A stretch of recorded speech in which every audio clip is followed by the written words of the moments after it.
The wind howled across Shadow Lake, a remote body of water nestled deep within the Appalachian Mountains. It was said that no fish ever took bait there, and that shadows danced upon the water even on the clearest nights. The locals warned that the lake was cursed, but this didn't deter John, an adventurous fisherman seeking a challenge.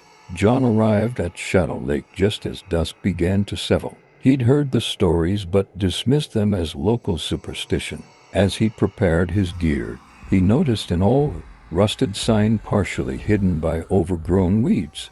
"Beware the lake's curse," he scoffed and continued, eager to test his skills. The lake was eerily calm, the surface a perfect mirror, reflecting the dense forest and the rapidly darkening sky. John cast his line, the plop of the bait echoing unnaturally loud in the stillness. Hours passed, and there was no sign of life, not even the usual insects or birds. The silence was oppressive. Suddenly, his rod jerked violently.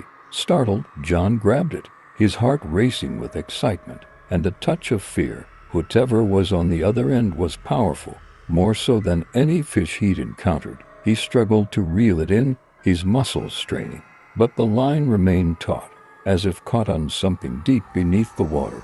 Then the line went slack. John stumbled backward, almost losing his balance. Confused and frustrated, he reeled in the empty line. As he examined the end, frayed as if gnawed by sharp teeth, a chill ran down his spine. He cast again, determined not to leave empty-handed. Minutes later, his rod jerked once more, but this time, the force was monstrous. John was nearly pulled into the water. He anchored himself, adrenaline surging. The battle raged on, a test of wills between men and whatever lurked below. As he fought, he felt an unnatural cold seep into his bones, sapping his strength. Just as he began to think he might lose, the creature surfaced. It wasn't a fish, but something far more horrifying.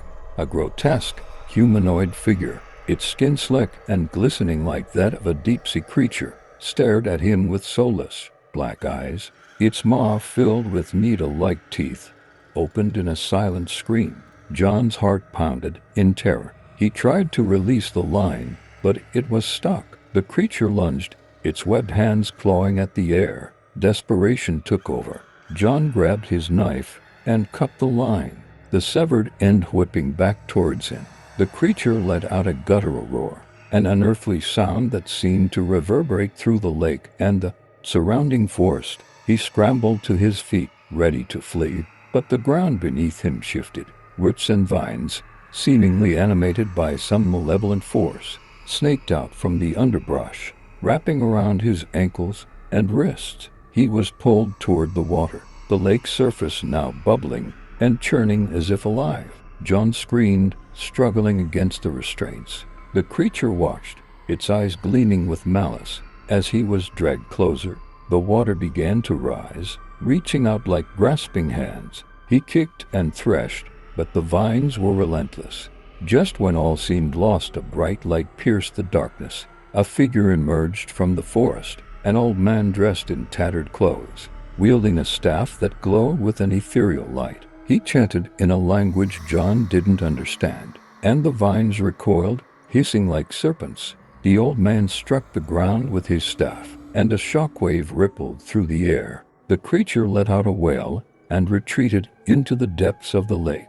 The vines released their grip, and John fell to the ground, gasping for breath. The old man approached, helping John to his feet. "You were foolish to come here," he said, his voice gravelly. "Shadow Lake is cursed, haunted by the spirits of those who perished long ago. They seek to drag the living into their watery graves." John, still shaken, managed to ask, "Who are you?" "I am the guardian of this place," the old man replied. "I keep the curse at bay, but my power is waning. The evil here grows stronger each year. Why didn't you stop me earlier?" John demanded, anger and fear mixing in his voice. "I tried to warn you," the old man said, pointing to the rusted sign. "But some must learn the hard way. You are lucky to be alive." John shuddered, realizing how close he had come to a gruesome end. "What can I do?" "Leave this place and never return," the old man said sternly, "and spread the word. The curse of Shadow Lake must not claim more victims.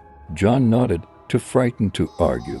He gathered his gear, his hands trembling, and left without looking back. As he walked away, he felt the eyes of the forest watching him, the darkness whispering threats he couldn't understand. He never spoke of his experience to anyone, but he heeded the old man's warning.